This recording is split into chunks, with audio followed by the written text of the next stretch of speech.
join us. Thank you for joining us for Mantec's Manufacturing Matters series. I'm Leanne Wilson, Mantec's Director of Marketing and Business Development. You may notice that a few things have changed. If you were at last month's presentations, we launched a new brand and tagline last week. So our tagline is the Connecting Specialty Solutions for Manufacturing. And we do that in the 4 categories that you see on the left: the sales and marketing, process improvement, manufacturing technology, and workforce engagement. So this series is a perfect example of how we're making those specialty solutions. The session is OSHA and safety in a post-COVID workplace, and obviously touching on the workforce engagement category. Both of our presenters, Steve High from High Environmental Health and Safety Consulting and Chad Yangst from Ledge, are both specialists in their fields. They each have different and related topics for today, and they will present on those, and then we'll have our Q&A. The audio and video is optional. Well, we're turning the audio off, but the video is optional for you. During the Q&A, you're free to turn that on if you want to ask questions via audio, or feel free to use the chat feature. You can ask it to the group or me directly, which is the Mantec wording there. I'm going to turn my video off in just a moment, and we'll go with that. And I just want to note that we are recording today's session. And with that, I will turn it over to Steve. Thank you. Good morning. I appreciate the opportunity to kind of talk to you guys. And when I was asked to present something, there's so many different subtopics in the whole world of COVID right now that it's a million different things we could talk about in a short time. So I thought what I might talk about a little bit is a little bit about masking, respiratory protection, and how that all works, because there seems to be a little bit of misunderstanding in the general public and in workplaces and so forth around that. Real quick, my background is in public health a bit. I have a master's degree in public health from Johns Hopkins, and I'm certified as an industrial hygienist, and I like to take the opportunity to explain what that is, because a lot of times people don't know what we do. And what industrial hygienists do is they anticipate, recognize, evaluate, and control physical, biological, and chemical agents in the workplace or in the public to prevent disease. So that's kind of the focus of a lot of my work. I kind of have a slide up here that talks a little bit about the, you can see the picture of the old plague mask. We're a little beyond that, but it was back in the day, that was the thing to protect the physicians who were going from patient to patient, and probably didn't work too well. So we're going to talk about what works. So slide. So just as everybody's aware, we have this masking requirement in the Pennsylvania. And I think I hope that everybody's understanding now that masks are really to protect other people from your exposure. So by the fact that you're wearing a mask, you're helping to reduce some of the airborne transmission and droplets into the air. These masks have no function at all to protect you individually. So you're really just protecting other people from you. Slide. So whereas a respirator is intended to protect the user from exposure to other people. And so we have a very, very, very different device between a mask and a respirator. And a respirator is going to filter out the particulates and so forth, and mist or aerosols that are in the air coming into you. And when we deal with the healthcare world, respirators are approved by FDA, but they're also approved by a group called NIOSH, the National Institute for Occupational Safety and Health. So respirator used in the healthcare setting also have to have the FDA approval. Next. So you'll see a number of different respiratory protective devices, I guess I'll call them, or public protective devices, as I've started to use the term in some cases. So the first one you see there is a mask. It's intended to provide, again, masking to prevent contamination coming from the individual out into the air. The number 2 there is actually a dust mask. It's intended to keep large particulate out from the respiratory system. It's not intended to protect your respiratory system. What I kind of relate these to is they're trying to keep out the large particles, so when you go and blow your nose at the end of the day, it's not so ugly, but it doesn't keep anything out of your respiratory system. So again, a dust mask would be an appropriate type of device to use for masking purposes. Number 3 is your kind of manufactured or maybe a homemade mask, and there's a lot of different options for that. We got the bandana type, right, that you can kind of put the rubber bands on and make your own thing. So there's a lot of different types out there, and again, performing a masking function. Number 4 is a N95 respirator. It's approved by NIOSH, as is number 5, and I do want to point out the differences between those two.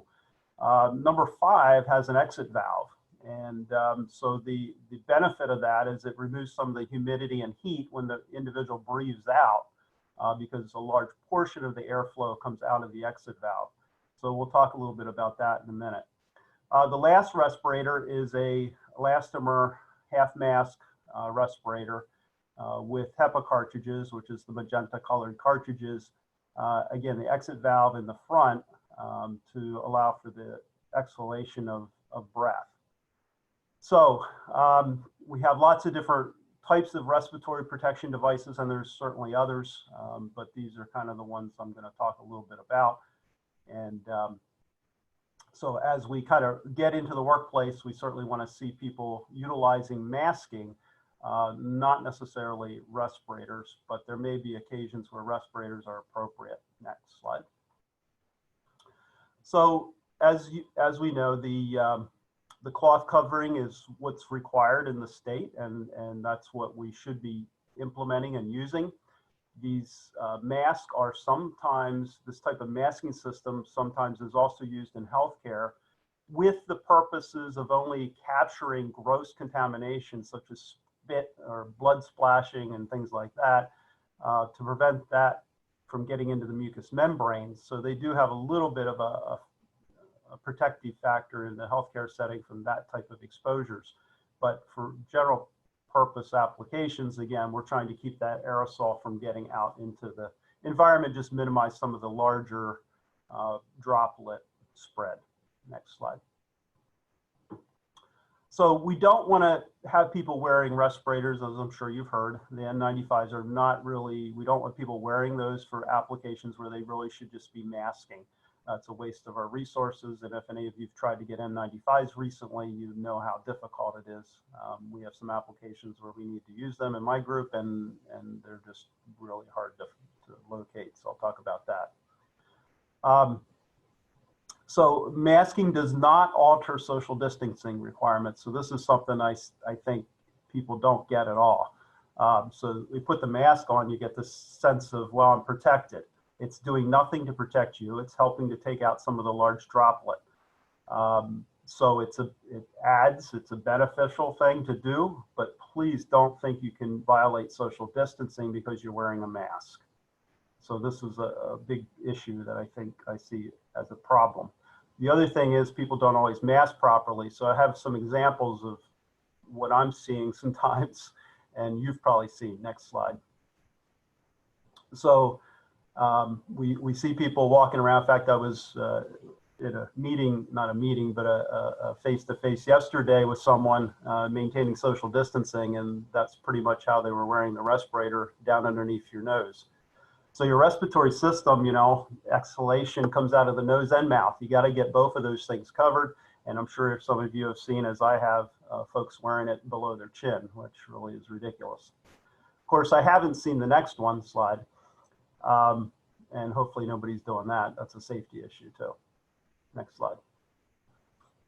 So the other thing that I tend to see a lot going on is we see a lot of people adjusting, right? So they put the masking on and then they're playing with it and they're touching it and they're adjusting it and so forth and so on. The problem with this is, one, you may transfer virus to your hands from the mask, and now you're out touching other things. So now you're taking that contamination and you're now spreading it to other surfaces in the workplace.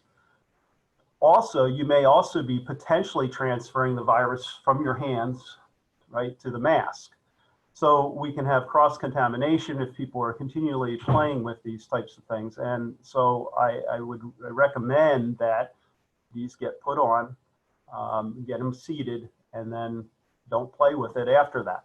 If you do feel like you have to adjust it, then somebody should wash their hands, go ahead and make the adjustment, and then after they make the adjustment, wash their hands again. That would be best practice. Next slide. In some cases, individuals are finding it difficult to wear the face shield because, or I'm sorry, to wear the masking because they feel like it's restricting to their breathing. These really don't have to be that tight, so they shouldn't be terribly restrictive to breathing. But the other aspect is some people are getting fogging and things like that. So we do have the option of utilizing face shields as another method in place of masking to help reduce some of that large droplet spread that could occur. So if you have somebody that's pushing back a lot on that, that might be an option. Next slide. The other thing that becomes important is the proper donning and doffing of these things. So, and donning, putting it on, and again, what I see is people, particularly with the reusable type, they're putting them on, right? You wear them, and then you go and take them off, and now they touch, you know, the surface. So when you take these masks off, if it's a disposable type, what I like to do, and I put it on backwards, upside down rather. So that's the other thing, is that some of these types of devices have a little nose clip here or piece that allow you to adjust it to get a little tighter fit. So once I put it on, the way I'm going to take it off is to just simply go like that, and then it should go right into the trash. If you have one you're going to reuse, take it off the same way, and either you're either going to let it sit, or, and we'll talk about sit, and sit is pretty much 7 days is what we're looking for the virus to be non-viable after that period. Or you can put it into the wash, right, and clean it. If you're putting it on, taking it off all day, again, we're getting that transfer of virus potentially if people are holding it like this, and then, you know, so people need to think through this, and we need to kind of monitor employees on how this is working.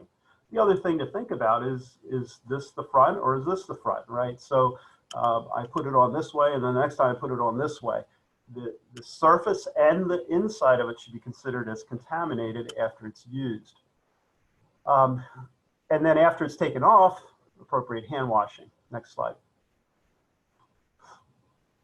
So this is the other aspect I wanted to point out to you, is that if you are attempting to mask, and I see a lot of people in the grocery store and so forth masking, I guess with the N95 with an exit valve. Well, if you breathe out, all that air is going to be coming out of the exit valve. So it's going to add some value, but it's not going to be perhaps as good as what it should be to keep particulate aerosol from coming out of your mouth and getting into the environment. So I prefer if we have respirators without exit valves, such as the next one, please.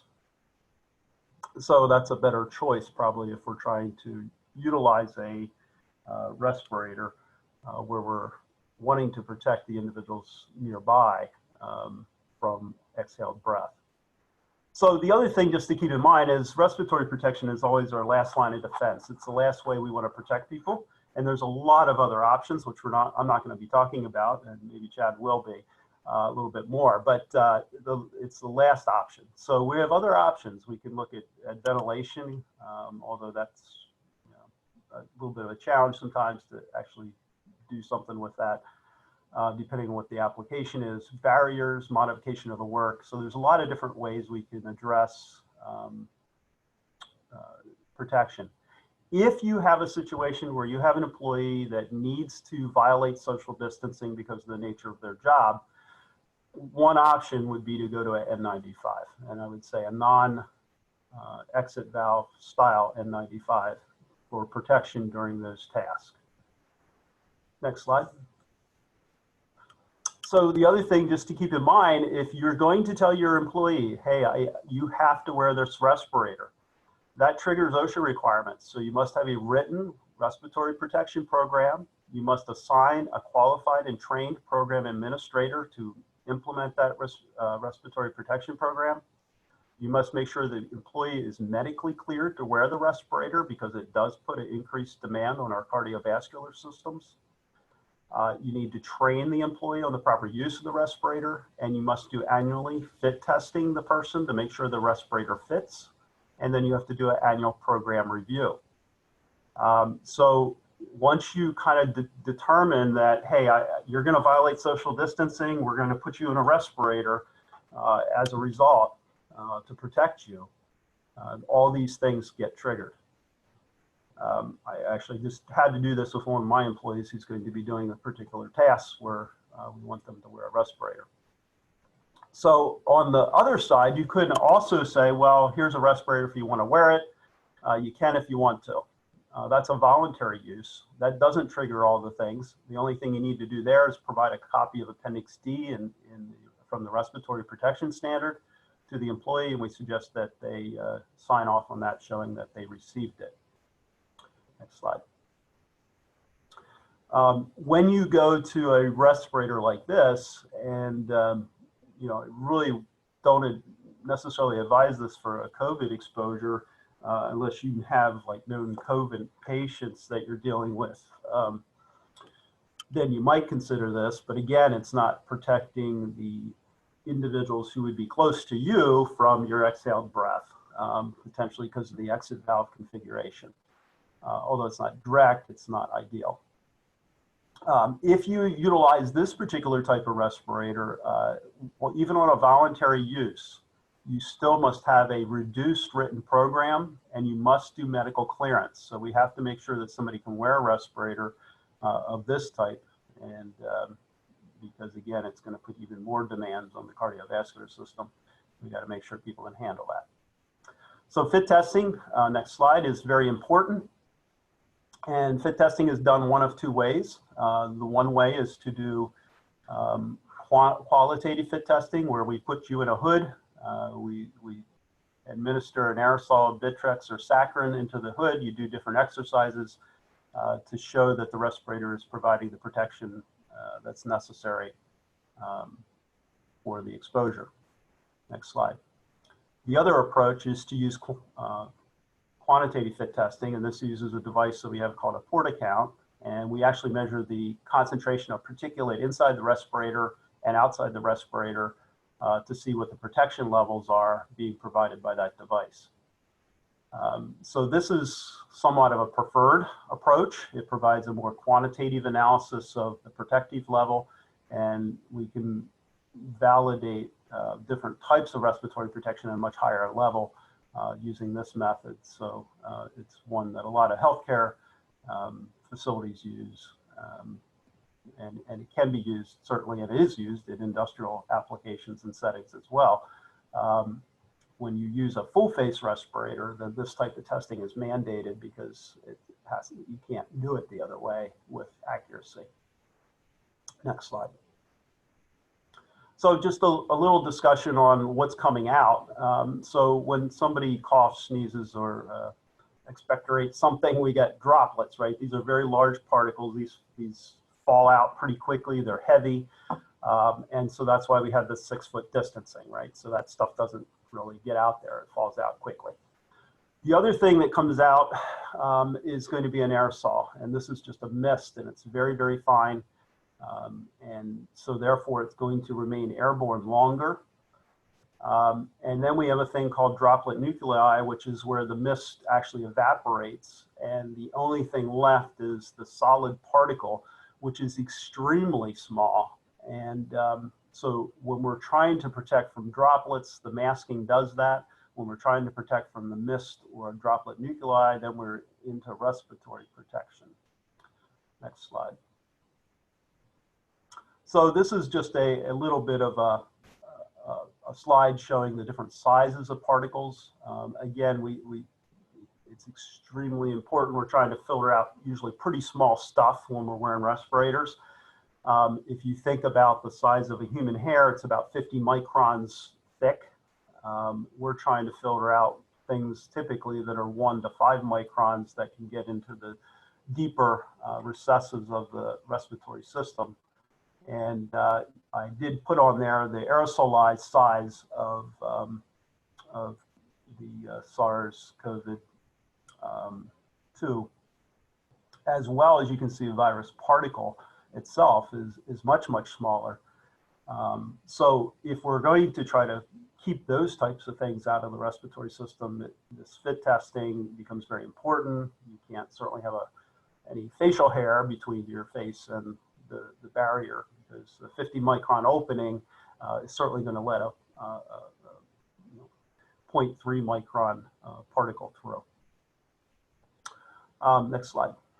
So some of you may have operations where you normally use N95s for your work. You have people that have to be protected from a respiratory hazard, and so now you may have some challenges, because if you go to the shelf and you find the box as I did, there's not a lot in there. So what do we do?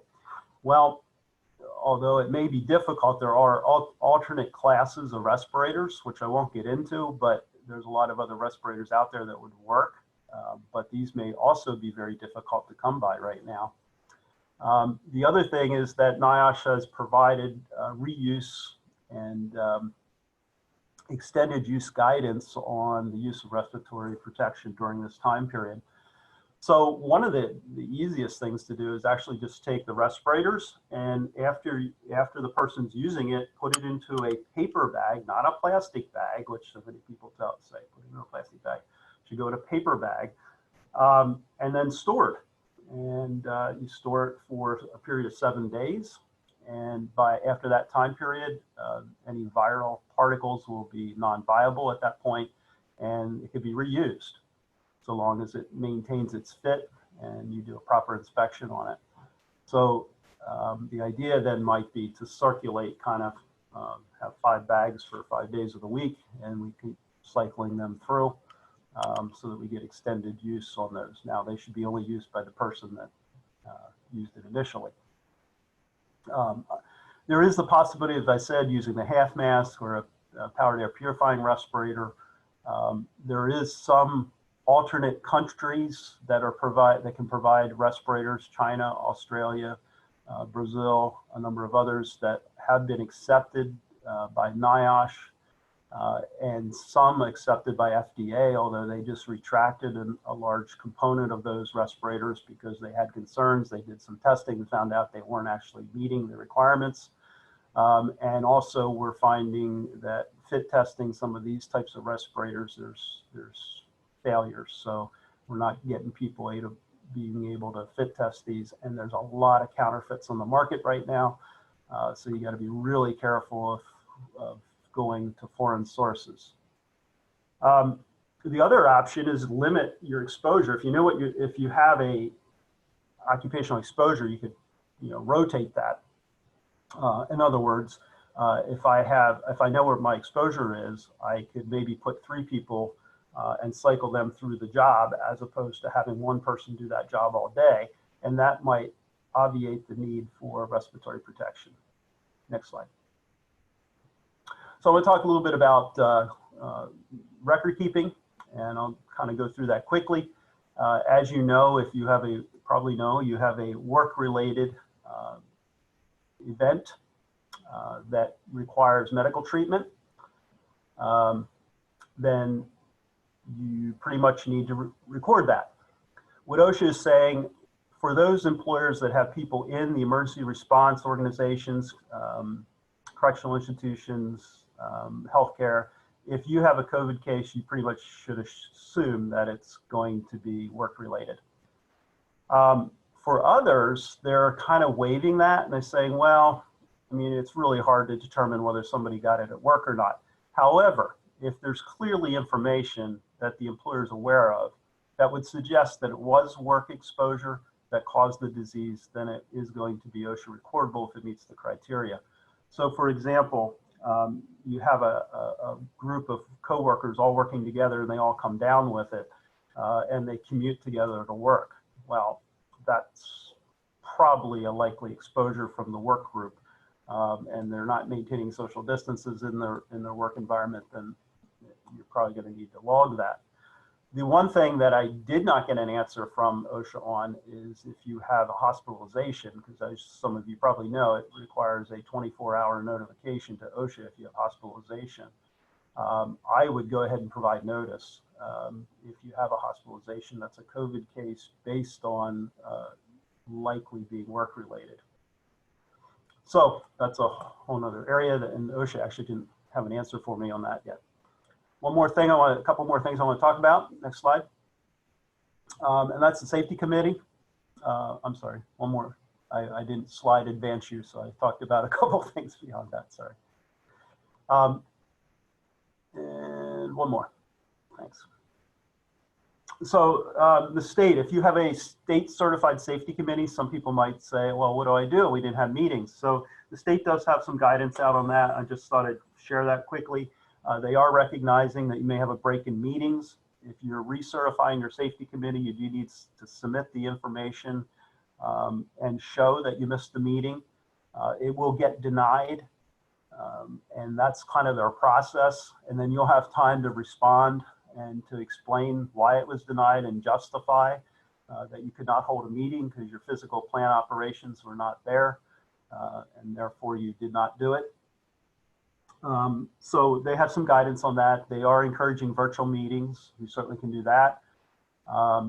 There is also the ability for them to open the application. If you missed the application date and it closed, they can reopen it for you. Next slide. So, that's kind of a summary on the safety committee, but they are making provisions for that. If you didn't get your training in for your safety committee, you can do that anytime during the certification period. And the state does offer online training as well as we do. And then one more slide, I think. And one more. So just some other odds and ends as you get restarted, things to think about, your eye wash stations, they're supposed to be run every week if they're plumbed. So you might need to do that. Some of the drains sometimes don't, the traps get dried out. So there's some of the building facility things. You may have people coming to work with wanting to wear gloves.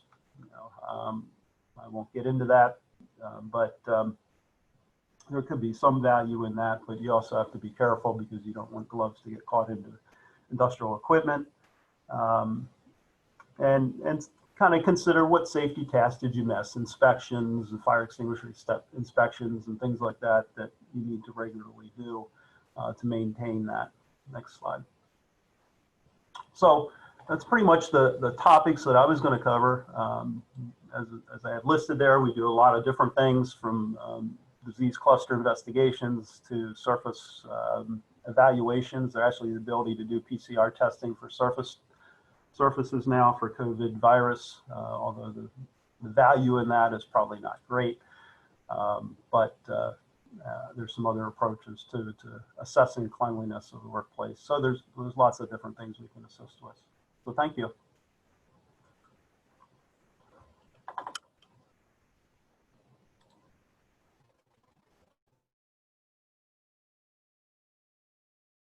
All right, hello everybody. My name is Chad Yanks. I'm a principal consultant at Ledge Incorporated. And if you could advance to the next slide, please. We work with about 180 manufacturing clients in South Central PA, mostly in South Central PA. Our specialty is in management system implementation and development. So we help people implement management systems to comply to various standards, including the ISO 45001 occupational health and safety standard. We do environmental health and safety, environmental management systems as well. And we help our clients with risk assessments, mitigations, as well as providing some quality management support. Next slide. So what I wanted to go over with everybody today was some of the guidance documents that are out there and some of the best practices that we've seen. The CDC guidance for business and employers is available online at the website shown at cdc.gov/coronavirus. They've been doing a pretty good job of keeping this up to date, keeping the recommendations current. Also, that website will link you to other resources as well, including the OSHA 3990 document, guidance on preparing your workplace for COVID-19. This document is was last updated back in March, but the recommendations that are included are still relevant, especially if you're in general manufacturing and you're in the low risk areas. That it is broken out by different risk levels. So if you're in obviously a medical facility where you're going to have known exposure to people infected with COVID-19, obviously those guidelines are significantly more robust than if you're in an environment where you have the ability to screen those people out. Both of those documents are freely available online. They're pretty easy to read, easy to follow. The CDC's website has just a ton of resources available for you. Next slide. So one of the first steps, I know some of you who are on this presentation are already working or have never shut down. Others, as you prepare to go back to work, a couple of things to keep in mind, and these are some of these items you can start working on immediately. One of the first steps should be to assign a COVID-19 team, and you really want to have kind of a robust team, cross-functional, maybe probably want to have HR people involved in this. This could be your safety committee. It could include your safety committee. The primary role here is going to be to build a response plan. What are the policies and procedures that we're going to put in place to ensure that we are mitigating the risk of our employees getting infected with COVID-19? And obviously to keep operations going. So one of the items that we'd be looking for here is to capture all the policies and develop those policies and procedures to keep people safe. We want to document as much as we can about when things were implemented. If we can record the dates that we implemented various policies, that might help in later, as Steve mentioned, if something gets attributed to a workplace incident, and you want to be able to have those records in place. One of the things involved in that is in that process, developing operational checklists to make sure that the items that you're prescribing are being done when they're supposed to be. And we'll get into more of that in a little bit. Communication is going to be critical in this step. You want to develop the type of communication that whether you're planning on coming back to work or you're currently working, you want to make sure those communication programs are in place. Think about signage. You want to make sure that you're posting things where employees are going to see them. If you have employees that are avoiding break rooms, make sure that the break room isn't the only place that you post your communication. Think about newsletters and emails, especially if you have a remote workforce. Posting things at point of work for whether it's a manufacturing operation or in people's offices, just making sure that you communicate your policies, procedures, and expectations as much as possible. One of the other things that you want to get started on is, if you aren't already, identifying PPE providers and vendors. As Steve mentioned, this is not something that's going to be easy to do. So look at think about what your sources are going to be and how you're going to obtain the proper PPE for your employees. And it may be worthwhile to assume that this isn't going to be a short-term solution. This may be something that goes on through the end of the year, where you may have to wear masks in the workforce. So think about long-term vendor relationships. Next slide.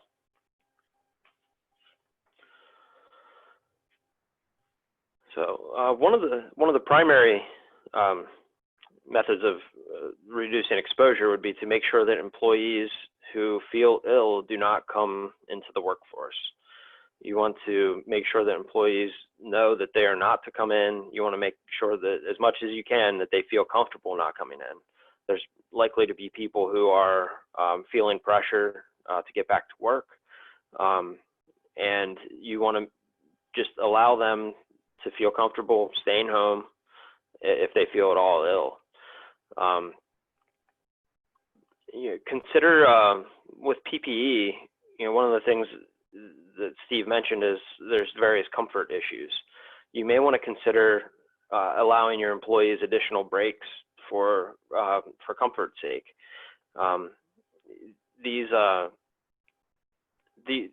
You may want to also, in your policies and procedures, look at where and when people can remove their masks.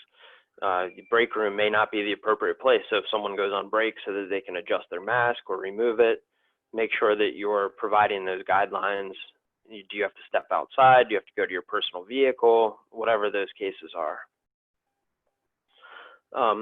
Make sure that you are providing appropriate hand washing facilities. This is something that I've been in a lot of manufacturing environments. Hand soap, hand sanitizer. Make sure that they're stocked. Make sure that you don't run out of hand soap at your bathroom sinks. This might be something that has to be assigned and monitored on a regular basis. One of the methods also that has been implemented widely is temperature checks upon arrival.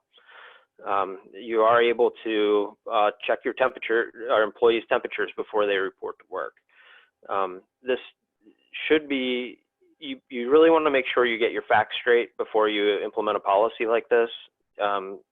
You don't want to just be flying off the cuff.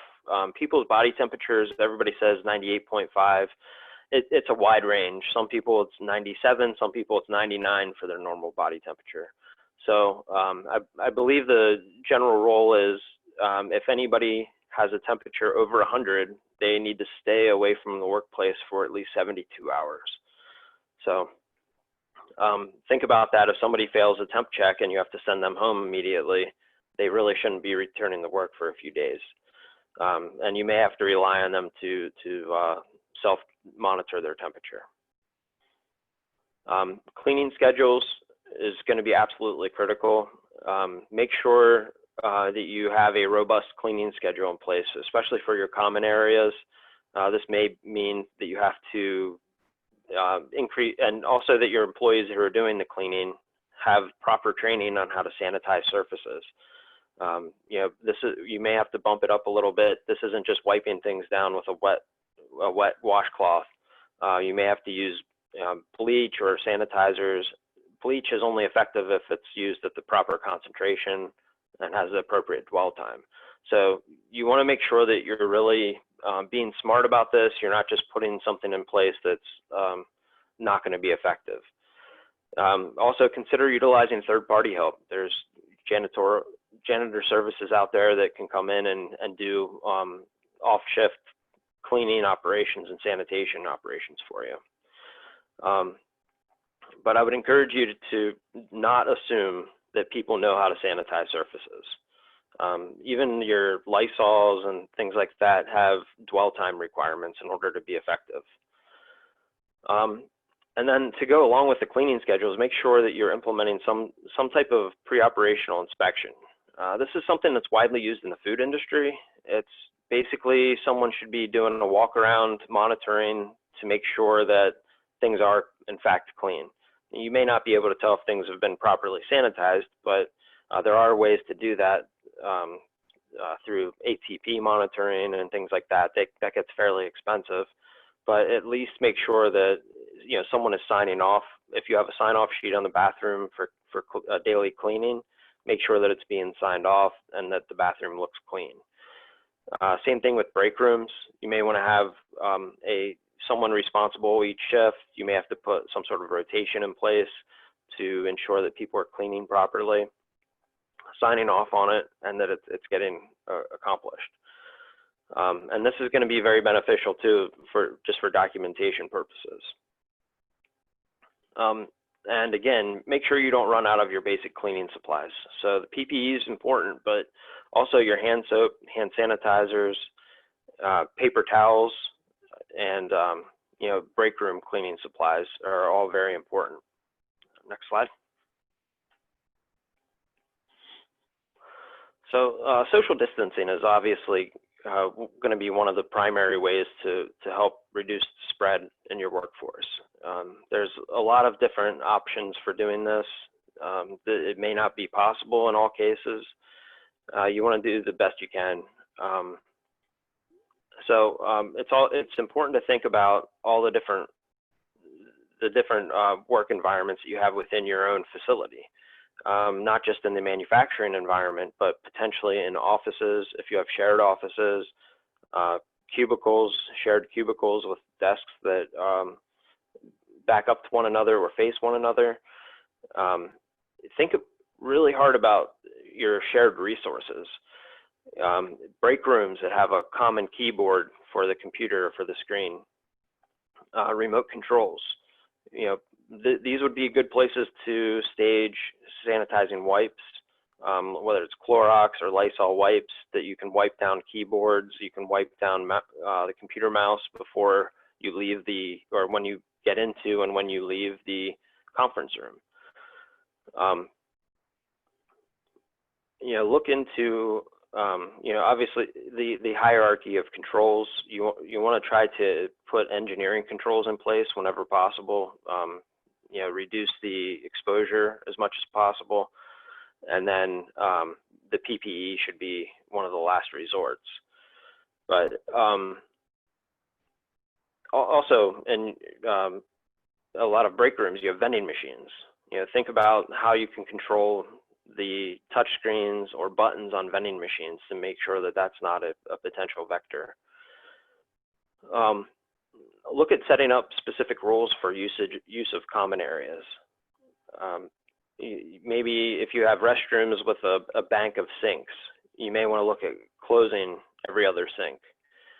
Certainly you want to avoid congregation in restrooms. If you have breaks that are scheduled breaks, think about staggering them so that you don't have a flood of people going to the restroom at the same time.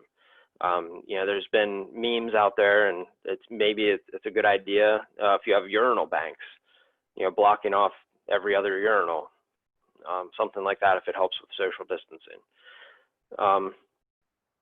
Although a lot of people do that on their own anyway. So the cleaning supplies, make sure you identify who's responsible for keeping them stocked. Make sure that you have a way of monitoring them to ensure that people have what they need. One method of social distancing is also to look into non-traditional shifts. If you can't spread people out in physical space, look at spreading them out over time. And this might require you to get very creative, doing 6-hour shifts instead of 8-hour shifts, doing 4 10s, doing 4 8s, adding second or third shift on, even starting weekend work. At a minimum, look at considering staggered start times so that everybody's not coming in and huddling around the time clock. A lot of companies are using, unfortunately, over the past few years, people have moved more and more toward fingerprint time clocks. You know, every single person has to put their finger on that. You probably ought to make sure that you have the proper sanitation devices in place to make that safe, and that's going to slow that down. So look at staggering your start times. Often those fingerprint devices are fairly limited in numbers because they're expensive. So, you know, but you can move people through pretty quick. But now you're probably going to quadruple that amount of time for people to put their finger on it, wipe it, or use hand sanitizer. So staggering start times might be beneficial. You know, I would encourage you to talk to your employees. There might be employees that have childcare issues who would be happy to, and with working spouses that would be happy to do staggered start times or go to an off shift. Childcare is extremely limited right now. So, you know, if those people who have those constraints might be very open to that idea. And if you can get enough volunteers, it might not be as painful as people think. People have been in our experience, our customers have been very reluctant to move to the non-traditional shift route. But there are a lot of people who are more and more open to the idea, given working spouses and childcare constraints. Obviously, with social distancing tactics, you'll want to look at visitor restrictions, and part of that could be health declarations. Health declaration is a form that you would ask people to fill out. This is something that you can find templates online very easily.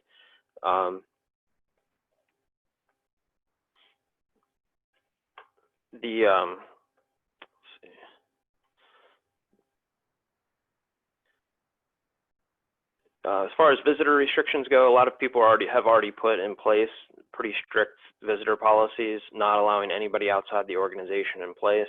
However, as time goes on, that needs to, there's needs that need to be met.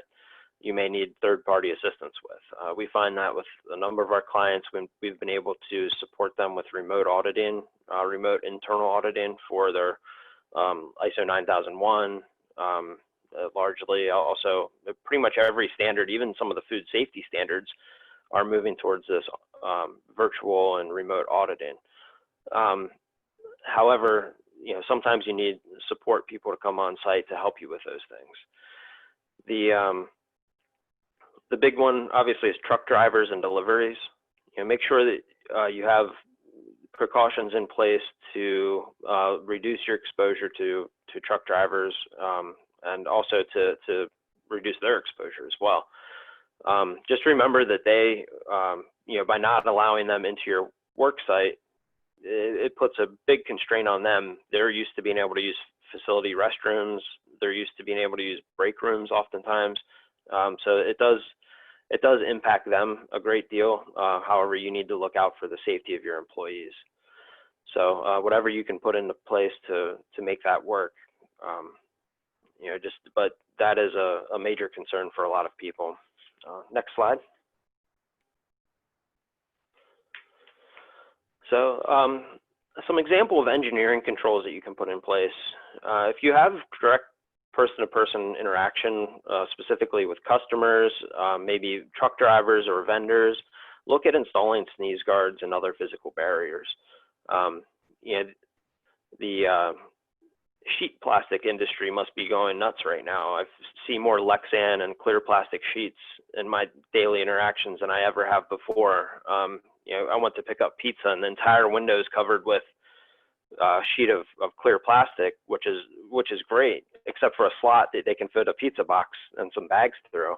And those are the kinds of things that you can put into place that really can help out. That reduces the flow. If you're a business with customers coming in the door, or truck drivers, you need to hand them paperwork. Look at other ways to avoid the actual person-to-person contact, and it can be with time as well, where you might have to just install a slot where you can drop shipping paperwork off, or some signage for delivery drivers to leave things at the door, and maybe doorbells, locking facilities a little tighter, especially if you have drivers that are used to just walking in on their own. Make sure you're communicating not just internally to your own employees, but also to anybody that's could be coming on site. So let's see. Obviously, with one of the guidelines that the CDC recommends is improving or making modifications to your HVAC system. This isn't always an option, but if you have the availability, consider using high efficiency air filters. Look at ventilation, and there's a lot of guidance documents out there. A lot of it has been modified from medical facilities or clean room environment guidelines, where you can take existing HVAC systems, make some modifications, sometimes easy modifications, sometimes not so much, to improve ventilation, maybe create a positive pressure environment or negative pressure environment, making sure that you are keeping airflow in mind, especially as you talk about droplets and the drop nuclei. So the some items that I've seen out there. I live near one of the UTS plants, and I run by their break rooms. Their break room is right along the road, and you can see right in their window. And one of the neat, innovative items that I've seen them do is actually install on their break room tables a Lexan barrier right down the middle of the table. So those barriers, now you can have people sitting across the table from one another. It almost kind of gives it like a prison type feel where you're communicating through the glass to somebody, but at least now you can, if you remove your mask for lunch or break to eat or drink, you have a physical barrier in front of you. You can still have a conversation with the person in front of you without having the face shield. So think about where you have the ability to implement those types of dividers. We have clients who have assembly line processes where a person will take a part, do their step, and then roll it down the conveyor to the next person. That organization has installed plastic curtains in between the workstations. Now, the part that they're touching is still moving down, but they've encouraged their employees to have frequent hand washing. They're wearing masks. So a lot of times one of the benefits of wearing masks is you reduce your touching the face. So that there's some added benefits there. You think about drive-through windows for customers. If you have the ability to do it, or even curbside pickup. Some organizations allow customers to come in and pick things up. We work with some hydraulics manufacturers that, that's pretty common for farmers or construction companies to come in and, bring a hose in to get made real quick. And, it's a kind of a side part of the business, but, think about how you can control that access. You don't want those people coming in. Give them a number to call. Someone will bring it out to you at your car or truck. Avoid that person-to-person interaction as much as possible. One of the other things would be, and that I didn't really get into much, is the remote work. A lot of companies have been doing as much remote work as possible, and consider a long-term plan to maintain that. If you have employees that can support your organization remotely, continue to utilize that. Even if it's only a few days a week. If someone can come in, we work with some managers, quality managers who are on site 1 or 2 days a week, and the rest of the time they're working remotely. So think about where that's appropriate and how you can implement those types of procedures. That also reduces the strain on your common areas as well. So if you have, part of your office staff or support staff working remotely, that's less people that are putting pressure on your break rooms, your restrooms, using hand sanitizer and masks, and other PPE that might be in short supply. And next slide.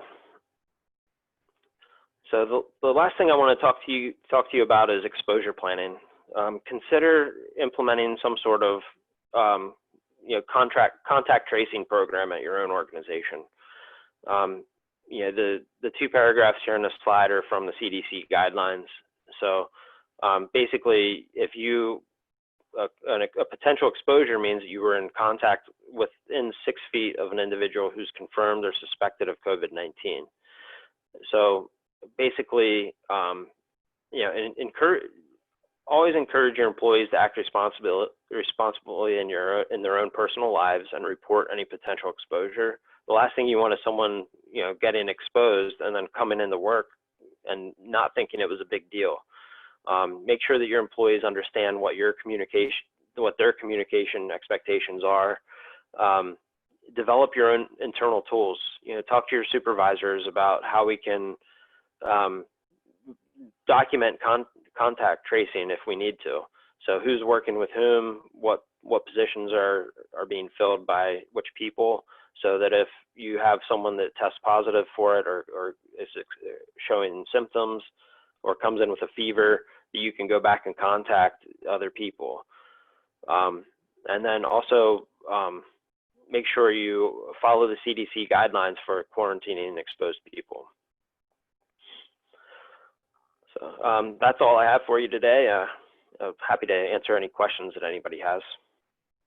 Chad, John had asked, how long must employers enforce these COVID precautions until there's a vaccine? That's a really good question. I don't think anybody really knows the answer to that. There may never be a vaccine, so this might be something. Well, you know, it's all, we have to be pragmatic about this. I would encourage you to put, you know, do some long-term planning, hope for the best, but make sure that you're prepared for long-term implementation of some of these policies. One question I had, I know some people are looking into doing that misting cleaning. Is that something that you're finding is a good idea? How often?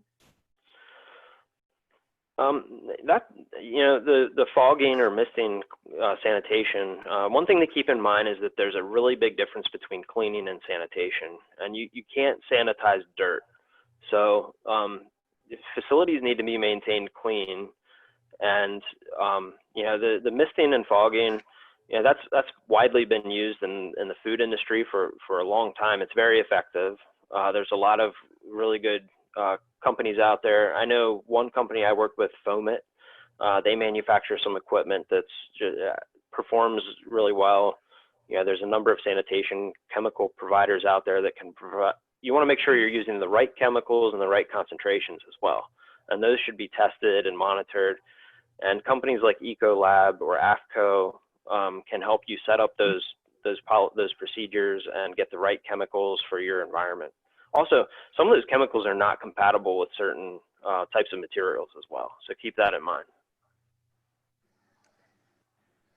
Did anyone else have other questions? You can unmute yourself or use the Q&A. Go ahead. Hello, good evening. Hi. Hello. Hi, good evening. This is Reggie from Singapore.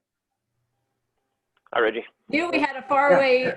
Thanks for joining us. Okay. So I just want to ask, because the World Health Organization, they say that the virus is can stay from the air about 6 to 8 hours. So it's still safe that we have to wear the mask. Steve, this might be a good. Sure, I'll take that. So, yeah, the World Health Organization is a little different. CDC, actually National Institute of Health did a study, and they were showing viral particles after 3 hours. But what you have to remember is there's log reductions in concentrations of viral particles over time.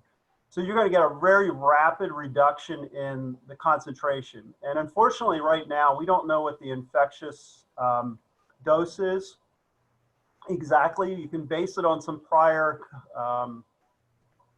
coronaviruses that we know about. We can kind of figure out infectious dose, but nobody really has figured that out yet. And there's multiple means of entry. So not just the respiratory system, but ocular infection is possible, at least through primate studies. So, so do you still need a mask after? So what I've been, what I've tried to do is minimize a cross exposure for 3 hours where I can do that. But, the probability that you're going to have airborne concentration that's going to result in an infectious dose concentration after hours is probably really low. If you know you have a COVID individual in your facility, the recommendation by the CDC is to let it sit as long as possible, but at least 24 hours and ventilate it before you start cleaning it. So that's kind of a little bit of guidance. I would say that it's probably not highly likely, but if somebody just aspirated into the room and and they were a COVID positive, I don't know if I'd necessarily want to walk in there in the next 3 hours. Okay. Thank you, sir. Yeah. Thanks, Reggie.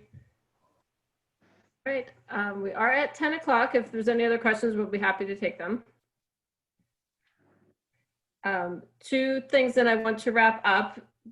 Chad had mentioned some of the safety precautions, the plastic sheeting. Mantec certainly has a whole list of manufacturers that are prepared to provide those. If you need that, please connect with us. That would be that Connecting Solutions.